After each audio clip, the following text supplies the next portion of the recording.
Hi hello friends, super കൺമണി സീരിയലിൻ്റെ ഒരു നല്ലൊരു എപ്പിസോഡ് വിശേഷങ്ങളിലേക്ക് എല്ലാ കൂട്ടുകാർക്കും സ്വാഗതം. അങ്ങനെ തന്നെ നമ്മുടെ സാഗറും അതുപോലെ തന്നെ സുജിയും കൂടി സംസാരിക്കുന്നുണ്ട്. ഞാൻ ജർമ്മനിയിലേക്ക് തിരിച്ചു പോവാണ് സാഗർ. കാരണം എന്ന് വെച്ചിട്ടുണ്ടെങ്കിൽ നമ്മൾ ജയമോഹനെ എല്ലാം ഏൽപ്പിച്ചിട്ട് പോരണ്ടായിരുന്നു. അയാൾ എന്ത് വിചാരിച്ചിട്ടുണ്ടാവും? നമ്മൾ രണ്ടുപേരും ഇവിടെ തന്നെ ഇരുന്നാൽ അത് ശരിയാവണ കാര്യമല്ല. മുഴുവൻ ഉത്തരവാദിത്വവും അദ്ദേഹത്തെ ഏൽപ്പിക്കാൻ പാടില്ല നമ്മൾ. പിന്നെ വന്നപ്പോൾ കൃപ സംസാരിച്ചിട്ടുണ്ടായിരുന്നു. ഇനിയിപ്പോൾ എന്താ അവിടെ സംഭവിച്ചെന്നൊന്നും അറിയില്ല. അതുകൊണ്ട് സാഗർ ഇപ്പോൾ വരുന്നില്ലെങ്കിൽ ഞാൻ തന്നെ പോയിക്കാം എന്ന് പറയുന്നു. സുജുവിന് അത്ര നിർബന്ധമാണെങ്കിൽ സുജു തന്നെ പൊയ്ക്കോളൂ എന്ന് സാഗർ പറയുന്നുണ്ട് കേട്ടോ. അങ്ങനെ പറഞ്ഞുകൊണ്ടിരിക്കുന്ന സമയത്താണ് മാനസ നല്ലൊരു ഉടായ്പായിട്ട് വരുന്നത് കേട്ടോ. ഇവരെ കാല് പിടിക്കാം, ഇനിയിപ്പോൾ അതേ ഉള്ളൂ നിവർത്തി. അതോട് ഒടുവിൽ തന്നെ ഇവർ എൻ്റെ വഴിക്ക് വരും. അപ്പോഴത്തേനും വേഗം ചെന്നിട്ട് സാഗറിൻ്റെ കാല് പിടിക്കാട്ടോ ചെയ്യുന്നത്. അങ്കിളെ എന്നോട് ക്ഷമിക്കണം, ഞാൻ അങ്കിളിനോട് ചെയ്തൊരു തെറ്റായി. അതെന്താണെന്ന് വെച്ചിട്ടുണ്ടെങ്കിൽ കൃഷ്ണൻ എനിക്ക് അത്ര ഇഷ്ടമാണ്. അതുകൊണ്ട് മാത്രമാണ് സർ ഞാൻ അങ്ങനെ ചെയ്തത്. കാരണം ആ ഒരു ബാംഗ്ലൂരിലെ കമ്പനിയിൽ ഒരു റെയ്ഡ് നടത്താൻ അവൻ അങ്ങോട്ട് വരുമല്ലോ, അങ്ങനെ വിചാരിച്ചു. അവനില്ലാതെ എനിക്ക് നിൽക്കാൻ സാധിക്കില്ല. നിങ്ങൾ എന്നെ സസ്പെൻഡ് ചെയ്തോളൂ, എല്ലാം ചെയ്തോളൂ, കുഴപ്പമില്ല. പക്ഷേ കൃഷിൻ്റെ ജീവിതത്തിൽ നിന്ന് എന്നെ മാറ്റരുത് എന്ന് സാഗറിനോട് പറയുന്നു. ഓഫീസിലെ കാര്യങ്ങൾ ഞാൻ സ്ട്രിക്റ്റ് ആയിട്ട് തന്നെയാണ് കൈകാര്യം ചെയ്യാമെന്ന് മോൾക്ക് അറിയാലോ എന്ന് കരുതിയിട്ട് നമ്മുടെ ഫാമിലിയിലെ കാര്യങ്ങൾ അതുമായിട്ട് ബന്ധപ്പെടുത്തേണ്ട കാര്യമില്ല. മോള് തന്നെയായിരിക്കും ഞങ്ങളുടെ മരുമകൾ, അത് ഞങ്ങൾ തീരുമാനിച്ചു കഴിഞ്ഞു. അപ്പോൾ സുജുവും പറയുന്നുണ്ട്, എന്തായാലും മോള് വിഷമിക്കേണ്ട. ഞങ്ങളുടെ കൃപയുടെ സ്ഥാനത്ത് മോളെ ഞങ്ങൾ കണ്ടിട്ടുള്ളത്. ഞങ്ങളുടെ മരുമകളായിട്ട് നീ തന്നെ ഞങ്ങളുടെ മനസ്സിലെന്നും. അതുകൊണ്ട് നീ തന്നെയേ വരുള്ളൂ. നീ ഒരു ടെൻഷൻ അടിക്കേണ്ട മോളെ, അവൻ വരുമെന്ന് പറയാട്ടോ. ആ സമയത്താണ് ദേവ്ജി കോൾ ചെയ്യുന്നത് കേട്ടോ. അങ്ങനെ സാഗറിനെ വിളിക്കുന്നുണ്ട്. അപ്പോൾ ഒരു കോൾ വരുന്നുണ്ട്, ദേവ്ജി വിളിക്കുന്നതെന്ന് പറയുന്നു. അതിനുശേഷം തന്നെ എന്താ ദേവ്ജി എന്ന് ചോദിക്കുന്നുണ്ട്. സാഗർ ഇപ്പോൾ എവിടെ, വീട്ടിലാണോ എന്ന് ചോദിക്കുന്നുണ്ട്. ആ ഞാൻ വീട്ടിലാണ്, എത്രയും പെട്ടെന്ന് ഓഫീസിലേക്ക് വരണം. അതെന്താ ദേവ്ജി, എന്തെങ്കിലും കാര്യമുണ്ടോ? അത് വന്നിട്ട് പറയാം. അല്ല, എന്തെങ്കിലും പ്രശ്നമുണ്ടോ? ആ പിന്നെ നിനക്കൊരു സന്തോഷ വാർത്ത തന്നെയാണ്. നമ്മൾ ആ ഡിസൈൻ പൂർത്തിയാക്കി കഴിഞ്ഞു കൺമണി. അതിന്ന് നമ്മുടെ മഹിപാൽ ഇങ്ങോട്ട് എത്തിക്കും. അപ്പോഴത്തേനും സാഗർ വന്നിട്ട് അപ്രൂവ് ചെയ്യണം, എന്നാൽ അത് അയക്കാൻ സാധിക്കുള്ളൂ. സാഗർ എത്രയും പെട്ടെന്ന് ഇങ്ങോട്ട് എത്തണം എന്ന് പറയുന്നു. ഓ മിടുക്കിയാണല്ലോ എന്ന് പറയുന്നു. അങ്ങനെ സുജുവിനോടും അതുപോലെ മാനസയോടും പറഞ്ഞിരിക്കുകയാണ്. ആ ഡിസൈൻ വരുന്നുണ്ട് കൺമണി, അത് ഡിസൈൻ ചെയ്തു. ഞാൻ എത്രയും പെട്ടെന്ന് ഓഫീസിലേക്ക് പോട്ടെ. സുജു എൻ്റെ ഡ്രസ്സ് എടുത്ത് വെക്കുമെന്ന് പറയാം കേട്ടോ. അങ്ങനെ മോളെ പിന്നെ സംസാരിക്കാമെന്ന് പറഞ്ഞിട്ട് സാഗർ സുജു കൂടി എഴുന്നേറ്റ് പോന്നു. അപ്പോഴത്തേനും മാനസയുടെ മനസ്സിൽ അങ്ങേയറ്റം കുശിപ്പ് കയറി കേട്ടോ. കാരണം എന്ന് വെച്ച് കഴിഞ്ഞാൽ ഡിസൈൻ ഇത്രയും പെട്ടെന്ന് നമ്മൾ പൂർത്തിയാക്കിയതിന് ശേഷം അവൾ എന്തായാലും അത് കൊണ്ടുവരാനായിട്ട് പോകുന്നു. അത് തടയണമെന്നൊരു മൈൻഡാണ് കേട്ടോ അപ്പോൾ മാനസികയുള്ളത്. അതിനുശേഷം തന്നെ ആ ഡിസൈൻ കൊണ്ടുവരുന്ന മഹിയുടെ വണ്ടിയാണെങ്കിൽ പോലീസുകാർ തടഞ്ഞു നിർത്തുന്നു കേട്ടോ. അങ്ങനെ തന്നെ എന്താ സർ, ഞങ്ങൾക്ക് ഈ വണ്ടി ഒന്ന് പരിശോധിക്കണം എന്ന് പറയുന്നു. വണ്ടി എന്തിനാ പരിശോധിക്കുന്നത്? നീ ഡ്രഗ്സ് കടത്തുന്നുണ്ട് എന്നുള്ളൊരു സൂചന കിട്ടിയിട്ടുണ്ട്. അതൊക്കെ വെറുതെ പറയല്ലേ, സാറിന് വേണമെങ്കിൽ അത് പരിശോധിക്കാമെന്ന് പറയാം കേട്ടോ. അപ്പോഴത്തേനും അനിരുദ്ധൻ അവിടെ നിന്ന് വരുന്നുണ്ട്. എന്താണോ പ്രശ്നം എന്ന് ചോദിക്കുമ്പോൾ ഈ വണ്ടിയിൽ ഡ്രഗ്സ് കടത്തുന്നുണ്ടെന്നൊരു ഇൻഫർമേഷൻ കിട്ടിയിട്ടുണ്ട്. എന്താ സർ ഇയാൾ ഈ പറയുന്നതെന്ന് മഹി ചോദിക്കുന്നു. എടാ നിനക്ക് ഈ ബിസിനസ്സും തുടങ്ങിയെന്ന് പറയുന്നുണ്ട്. എൻ്റെ പൊന്ന് സാറേ, ഞാൻ ഇങ്ങനത്തെ ഒരാളൊന്നുമല്ല. കാരണം ഞാനൊക്കെ എൻ്റെ ഹെൽത്ത് നന്നായി നോക്കുന്ന ആളാണ്. ഞാനൊന്ന് സ്മോക്ക് ചെയ്യും കൂടിയില്ല. എന്താണ് സാർ ഈ പറയുന്നതെന്ന് പറയുന്നു. ആ വണ്ടി ഒന്ന് സെർച്ച് ചെയ്യുന്ന രീതിയിൽ പറയുമ്പോഴത്തേനും അതിൽ നിന്ന് അപ്പോഴത്തേനും ഇവനെ വേണ്ട പോലെ ചോദ്യം ചെയ്യ് എന്ന രീതിയിൽ പറയുന്നു കേട്ടോ. അതിനുശേഷം ഞാനൊന്ന് വിളിക്കട്ടെ എന്ന് പറഞ്ഞിട്ട് പുറത്തേക്ക് പോവാം കേട്ടോ. അങ്ങനെ വിളിക്കുന്നത് മാനസയാണ് കേട്ടോ. മാനസയെ വിളിച്ചിട്ട്, മേഡം ആ മഹിയെ ഞങ്ങൾ കൈക്കൽ പിടിച്ചിട്ടുണ്ട്. എന്താണെന്ന് വെച്ചിട്ടുണ്ടെങ്കിൽ അവൻ്റെ വണ്ടിയിൽ എന്തായാലും ആ ഡിസൈൻ ഉണ്ടാവും. അങ്ങനെ ഒരു കണ്ടെയ്നറിലാണ് ഡിസൈൻ കൊണ്ടുവരുന്നത്. അത് ആ വണ്ടിയിലുണ്ടെങ്കിൽ പെട്ടെന്ന് തന്നെ എടുത്ത് മാറ്റണം എന്ന് പറയാം കേട്ടോ.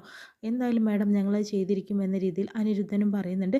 ഞാൻ നിൻ്റെ വണ്ടി ഒന്ന് പരിശോധിക്കട്ടെ എന്ന് പറഞ്ഞതിന് ശേഷം തന്നെ അങ്ങനെ ആ ഒരു കണ്ടെയ്നർ കയ്യിൽ കിട്ടുന്നു കേട്ടോ. ഇങ്ങനത്തെ ഇതിലാണ് ഇപ്പോൾ ഡ്രഗ്സ് കടത്തുന്നത് സാർ എന്ന് മറ്റുള്ള പോലീസുകാർ പറയുമ്പോഴത്തേനും, നിനക്ക് ഇത് തുറന്നു നോക്കിക്കോളൂ സാർ, ഞങ്ങളുടെ കമ്പനിയിലെ പ്രധാനപ്പെട്ട ഒരു ഡിസൈനാണ്, ഇന്ന് അത് അയക്കണം, ഞങ്ങൾക്ക് സമയത്ത് എത്തിയിരിക്കണം എനിക്ക് എന്ന് പറയുമ്പോഴത്തേനും, അതൊന്നും നിനക്ക് പറഞ്ഞാൽ മനസ്സിലാവില്ല, നീ എന്നാലും സ്റ്റേഷനിലേക്ക് വന്നേ പറ്റുള്ളൂ, എത്രയും പെട്ടെന്ന് ഇവനെ വണ്ടിയിലാക്കുമെന്ന് പറഞ്ഞിട്ട് പിടിച്ചുകൊണ്ട് പോകുന്നു കേട്ടോ.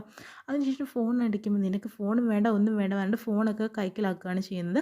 അതിനുശേഷം ആ ഡിസൈൻ വാങ്ങിയിട്ട് അനിരുദ്ധൻ വീണ്ടും മാനസയെ വിളിക്കുന്നു കേട്ടോ. മേഡം ഞാനൊരു കാര്യം പറഞ്ഞിട്ടുണ്ടെങ്കിൽ അത് ചെയ്തിരിക്കും. ആ ഡിസൈൻ എൻ്റെ കയ്യിലുണ്ടായിരുന്നു. ഗ്രേറ്റ്, നല്ല ആളാണ് നിങ്ങൾ. എന്തായാലും ആ ഡിസൈൻ എന്തായാലും എന്താ ചെയ്യേണ്ടതെന്ന് ഞാൻ പിന്നീട് പറയാം. എന്തായാലും മഹി എന്തായാലും ഇന്നൊരു ദിവസം എന്തായാലും സ്റ്റേഷനിൽ ഇരിക്കട്ടെ എന്ന് പറയാം കേട്ടോ. അതിനുശേഷം തന്നെ മാനസയ്ക്ക് ഒരു ബുദ്ധി തോന്നുകയാണ്. എത്രയും പെട്ടെന്ന് ശ്രീദേവിയുടെ കൈകൾ ആ ഡിസൈൻ എത്തിയിരിക്കണം. കാരണം കൺമണി ഡിസൈൻ എന്തായാലും ശ്രീദേവിയാണ് ഡിസൈൻ ചെയ്തിരിക്കുന്നത് എന്നുള്ളത് അറിയിക്കണം എന്ന് പറയുന്നു കേട്ടോ. അതിനുശേഷം തന്നെ ശ്രീദേവി വിളിക്കുന്നുണ്ട്. "ശ്രീദേവി, ഒരു കാര്യം പറയട്ടെ. നിൻ്റെ അടുത്ത് ആരെങ്കിലും ഉണ്ടോ?" എന്ന് ചോദിക്കുമ്പോഴത്തേനും, "എൻ്റെ അരികിലത്ത് ആരുമില്ലല്ലോ മാഡം. പിന്നെ ഒരു കാര്യമുണ്ട്. ആ ഡിസൈൻ ഇപ്പോൾ അരികിലേക്ക് വരും. അതിന് വേണ്ടിയിട്ട് എല്ലാവരും വെയിറ്റിങ്ങിലാണ്. സാഗർ സാർ വന്നിട്ടുണ്ട് മാഡം" എന്ന് പറയുന്നു. "എന്തായാലും ആ ഡിസൈൻ നീ വരച്ചതാണെന്ന് പറഞ്ഞിട്ടാ വേണം അവിടെ കൊടുക്കാനായിട്ട്. അത് കൺമണി വരച്ച ഡിസൈൻ അല്ലേ. പക്ഷേ കൺമണിയുടെ കയ്യിൽ നിന്നല്ല അത് കിട്ടാനായിട്ട് പോകുന്നത്. എന്തായാലും ഞാൻ പറയുന്ന സ്ഥലത്ത് കുറച്ച് കഴിഞ്ഞാൽ നീ അവിടെ ചെല്ലണം. അങ്ങനെ ആ ഡിസൈൻ നിനക്കെത്തും. പക്ഷേ അതെങ്ങനെ ശരിയാവും മാഡം? കാരണം എന്ന് വെച്ചിട്ടുണ്ടെങ്കിൽ എന്നോട് ഡിസൈൻ ചെയ്യാൻ പറഞ്ഞിട്ടില്ലല്ലോ. പിന്നെ എന്താ ചെയ്യേണ്ടത്? അത് നീ നോക്കണ്ട. കാരണം ഡിസൈൻ എത്തിയില്ല എന്നാലും എന്നെ വരയ്ക്കുന്നതിൽ നിന്നെ വെല്ലുവിളിച്ചവരല്ലേ അന്ന് ആ മീറ്റിങ്ങിൽ ഇരുന്നവരെല്ലാവരും. അതുകൊണ്ട് തന്നെ നിനക്ക് ഒരു വാശിക്ക് അത് ചെയ്തു എന്ന് തന്നെ പറഞ്ഞാൽ മതി. അപ്പോൾ പിന്നെ പ്രശ്നമൊന്നും ഉണ്ടാവില്ല" എന്ന് പറയുന്നു. "ഇതൊക്കെ നടക്കുമോ മാഡം?" "ഇതെല്ലാം തന്നെ നടക്കും. ഇത് ഞാൻ കണ്ടോ, ഞാൻ എന്താ ചെയ്യേണ്ടത് ഞാൻ കണ്ടിട്ടുണ്ട്. നിനക്കൊരു കുഴപ്പവും വരില്ല. ഞാൻ ഏറ്റു നിൻ്റെ കാര്യം" എന്ന് മാനസ ശ്രീദേവിക്ക് വാക്ക് കൊടുക്കുന്നു കേട്ടോ. അതിനുശേഷം കൺമണിയാട്ടോ, കൺമണിയുടെ മനസ്സിൽ എന്തോ പതറിയിരിക്കുക കേട്ടോ മനസ്സ്. കാരണം എന്ന് വെച്ചിട്ടുണ്ടെങ്കിൽ ആ ഡിസൈൻ നഷ്ടപ്പെട്ടു പോവോ, എന്തൊക്കെയോ ടെൻഷനിലിരിക്കണം. അങ്ങനെ കൃഷ്ണ അങ്ങോട്ട് വരുന്നു.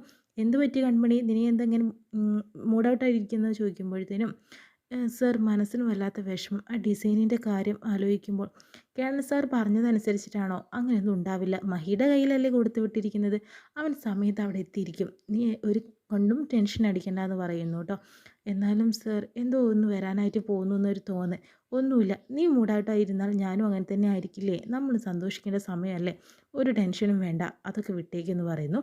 അങ്ങനെ പിന്നെ സാഗർ സാറ്, അതായത് എൻ്റെ അച്ഛൻ, ആ ഡിസൈൻ കണ്ട ഉടനെ തന്നെ എന്തായാലും ഇഷ്ടപ്പെടും. മാത്രമല്ല ചിലപ്പോൾ നമ്മുടെ കല്യാണത്തിന് വേണ്ടിയിട്ട് അച്ഛൻ തന്നെ മുൻകൈ എടുക്കുമെന്നും പറയാം കേട്ടോ. പിന്നീട് കാണിക്കുന്നത് സാഗറിനെയും അതുപോലെ തന്നെ നമ്മുടെ ദേവ്ജിയാണ് കേട്ടോ. ദേവ്ജിയുടെ അടുത്തേക്ക് സാഗർ വരുന്നുണ്ട്. "ആ സാഗർ, ദേവ്ജി ആ ഡിസൈൻ എവിടെയെന്ന് ചോദിക്കുന്നുണ്ട്. "ഡിസൈൻ എത്തിക്കൊണ്ടിരിക്കുന്നുള്ളൂ. മഹി കൊണ്ടുവരുന്നുണ്ട്. മഹി കുറച്ച് ലേറ്റ് ആവുന്നുണ്ട്. ഞാനൊന്ന് വിളിച്ച് നോക്കട്ടെ" എന്ന് പറയുമ്പോൾ ഫോൺ വിളിക്കുമ്പോഴത്തേനും ഫോൺ സ്വിച്ച് ഓഫ് ആണ്. "ആ, മഹിയുടെ ഫോൺ സ്വിച്ച് ഓഫ് ആണല്ലോ സാഗർ" എന്ന് പറയുന്നു. "ഡ്രൈവ് ചെയ്യായിരിക്കും. ഡ്രൈവിങ്ങിനിടയിൽ ഫോൺ സ്വിച്ച് ഓഫ് ആക്കി വെക്കുന്നേ നല്ലത്" എന്ന് പറയുന്നുണ്ട്. "ഇല്ല, ഒരിക്കലും അങ്ങനെ ചെയ്യില്ല മഹി. ഏത് ട്രാഫിക്കിൻ്റെ ഇടയിലാണെങ്കിലും മഹി ഫോൺ അറ്റൻഡ് ചെയ്യുന്നതാണ് ഞാൻ വിളിച്ചിട്ടുണ്ടെങ്കിൽ. ഇതെന്തോ പ്രശ്നമുണ്ടെന്ന്" പറയുന്നുണ്ട്. അപ്പോഴത്തേനും നമ്മുടെ സാഗർ, "അങ്ങനെയൊന്നും ഉണ്ടാവില്ല. അവൻ എന്തായാലും എത്രയും പെട്ടെന്ന് എത്തും. പിന്നെ ദേവ്ജി, ഒരു കാര്യം കൂടി പറയാം. കാരണം എന്ന് വെച്ചിട്ടുണ്ടെങ്കിൽ ആ ഡിസൈൻ ബാക്കിയുള്ള 2, 3 സ്റ്റാഫിനെ വെച്ചിട്ട് തന്നെ നമുക്ക് ചെയ്യിപ്പിക്കാമായിരുന്നു. കാരണം കൺമണിയെ മാത്രം പ്രതീക്ഷിച്ചിരിക്കേണ്ടായിരുന്നു." "അതെന്താ സാഗർ അങ്ങനെ പറയുന്നത്? എന്തായാലും ആ ഡിസൈൻ വരയ്ക്കാൻ പറഞ്ഞിട്ടുള്ള ജയമോഹൻ അത്രയും പെർഫെക്ഷനോടുകൂടി കൺമണി വരയ്ക്കുന്നുള്ള ഒരു ആത്മവിശ്വാസത്തോടു കൂടി തന്നെയാണ് പറഞ്ഞത്. അവൾ വരച്ചിട്ടുണ്ട്. ആ ഡിസൈൻ തന്നെ നമുക്ക് മുന്നോട്ട് കൊണ്ടുപോകാൻ സാധിക്കും. എന്തായാലും ആ ഡിസൈൻ അല്ലാതെ മറ്റൊരു ഡിസൈൻ ഈ കമ്പനിയിൽ നിന്ന് പോവില്ല എന്നും ദേവ്ജി പറയുന്നുണ്ട്. ഇതെല്ലാം തന്നെ ശ്രീദേവി കേട്ടുകൊണ്ടിരിക്കുകയാണ്. അതിനുശേഷം തന്നെ, "എന്തായാലും ദേവ്ജി എൻ്റെ കൂടെ ഉണ്ടെങ്കിൽ എനിക്ക് ടെൻഷനില്ല" എന്ന് പറയുന്നു കേട്ടോ. പിന്നെ മാനസയെ വിളിച്ചിട്ട് ശ്രീദേവി പറയുന്നുണ്ട്, "മേഡം, ഒരു കാര്യം കൂടിയുണ്ട്. സാഗർ സാർ എത്തിക്കഴിഞ്ഞു. പക്ഷേ മഹി സാർ എത്തിയിട്ടില്ല" എന്ന് പറയുന്നു. "മഹി എത്തില്ല. കാരണം വെച്ചിട്ടുണ്ടെങ്കിൽ നിന്നെ അനിരുദ്ധൻ സാർ വിളിക്കുമ്പോൾ തൊട്ടടുത്തുള്ള ജംഗ്ഷനിൽ നീ പോയിരിക്കണം. അവിടുന്ന് ആ ഡിസൈൻ നിനക്ക് തരും. അതുകൊണ്ട് നീ അലിഗയിലേക്ക് വരണം" എന്ന് പറയുന്നുണ്ട് കേട്ടോ. "പിന്നെ ഒരു കാര്യം കൂടി ഉണ്ട്" എന്ന് പറയുന്നു. "എന്താ ശ്രീദേവി?" എന്ന് ചോദിക്കുക കേട്ടോ. അപ്പോഴത്തേനും പറയുന്നുണ്ട്, "ആ ഒരു ഡിസൈൻ എന്തായാലും ബാക്കി 2, 3 സ്റ്റാഫിനെ കൊണ്ട് ചെയ്യിപ്പിച്ചാൽ മതിയായിരുന്നു എന്ന് സാഗർ സാർ പറയുന്നുണ്ടായിരുന്നു." "ആ, അത് നല്ല കാര്യമാണല്ലോ. ഇപ്പോൾ ടെൻഷനില്ലല്ലോ. അതുകൊണ്ട് ചെയ്തു എന്ന് മാത്രം നീ പറഞ്ഞാൽ മതി. എന്തായാലും ഞാൻ വിളിക്കാം നിന്നെ" എന്ന് പറയുന്നു. അങ്ങനെ അനിരുദ്ധൻ വീണ്ടും മാനസയെ വിളിക്കുക കേട്ടോ. അതിനുശേഷം തന്നെ അനിരുദ്ധൻ എന്തായി എന്ന് പറയുമ്പോൾ, "മഹിയെ എന്തായാലും അറസ്റ്റ് ചെയ്തിട്ട് സ്റ്റേഷനിലേക്ക് കൊണ്ടുപോയിട്ടുണ്ട്. ആ ഡിസൈൻ എന്തായാലും ഒരു കാര്യം ചെയ്യ്. ശ്രീദേവി പറഞ്ഞിട്ടുള്ള ഞങ്ങളുടെ ഒരു സ്റ്റാഫ് അങ്ങോട്ട് വരും. അവളുടെ കയ്യിൽ എത്തിച്ചാൽ മതി" എന്ന് പറയുന്നുണ്ട്. "അത് ഞങ്ങൾ ഏറ്റു. എത്ര കാശ് വേണമെങ്കിലും അനിരുദ്ധിന് ഞാൻ തരുമെന്ന്" പറയുന്നു. "അതെന്തായാലും മാഡത്തിന് ഞാൻ എപ്പോഴും കൂടെ ഉണ്ടാവുന്ന കേട്ടോ പറയുന്നത്." അനീഷ്, മഹി എന്ത് ചെയ്യാനാണ് ഉദ്ദേശം? നാളെ രാവിലെ വരെ അവൻ സ്റ്റേഷനിൽ ഇരിക്കട്ടെ, എന്നിട്ട് വിട്ടാൽ മതി എന്ന് പറയാം കേട്ടോ. അതിനുശേഷം തന്നെ വീണ്ടും ആ സംസാരിച്ചുകൊണ്ടിരിക്കുന്ന സമയത്താണ് പെട്ടെന്ന് തന്നെ നമ്മുടെ കരീം സാഹിബിനെ അവിടെ കാണുന്നത് കേട്ടോ. "മേഡം, ഒരു സെക്കൻഡ് വെയിറ്റ് ചെയ്യണേ" എന്ന് പറയുന്നുണ്ട്. "ആ" എന്ന് പറഞ്ഞിട്ട് നിൽക്കുന്നു കേട്ടോ. അങ്ങനെ തന്നെ കരീം സാഹിബ് അങ്ങോട്ട് വരുന്നുണ്ട്. "ആ, ഇത് അനിരുദ്ധൻ സാറോ?" "അനിരുദ്ധൻ സാറേ, പിന്നീട് കാണണ്ടാന്ന് വിചാരിച്ചൊരു കാര്യമാണ് നിങ്ങളിനി. പക്ഷെ എന്ത് ചെയ്യാനാണ്, നിങ്ങൾ അതിനുള്ള സാഹചര്യം ഒരുക്കി തരികയല്ലേ. നിങ്ങൾ എന്ത് പണിയാണ് കാണിക്കുന്നത്? 2 ഗുണ്ടകളും ചേർന്നിട്ട് വഴിമുടക്കി നിൽക്കുകയാണെന്ന്" പറയുന്നു കേട്ടോ. "എന്തായാലും ഗുണ്ടാപ്പണി ഇപ്പോൾ സാറിനും കൂടി ഉള്ളത് തന്നെയല്ലേ ഇപ്പോൾ" എന്ന് പറയാം കേട്ടോ. "എന്തിനാ നിങ്ങളിങ്ങനെ ഈ എന്നെ വഴിമുടക്കി നിൽക്കേണ്ട ആവശ്യം കടന്നു പോകാനായിട്ട് പറയുന്നു. ഞങ്ങൾ എങ്ങനെ പോകും സാറേ? കാരണം എന്ന് വെച്ചിട്ടുണ്ടെങ്കിൽ സാറിൻ്റെ കയ്യിലുള്ള ആ ഡിസൈൻ എനിക്ക് തന്നെ വേണമെന്ന് പറയുന്നു. ഇതെല്ലാം തന്നെ മാനസ കേട്ടുകൊണ്ടിരിക്കുക കേട്ടോ. ഒരു നല്ലൊരു ഡിസൈനറാണ് കൺമണി. കാരണം അവൾക്ക് ദൈവം അനുഗ്രഹിച്ച് നൽകിയ ഒരു കലയാണ്.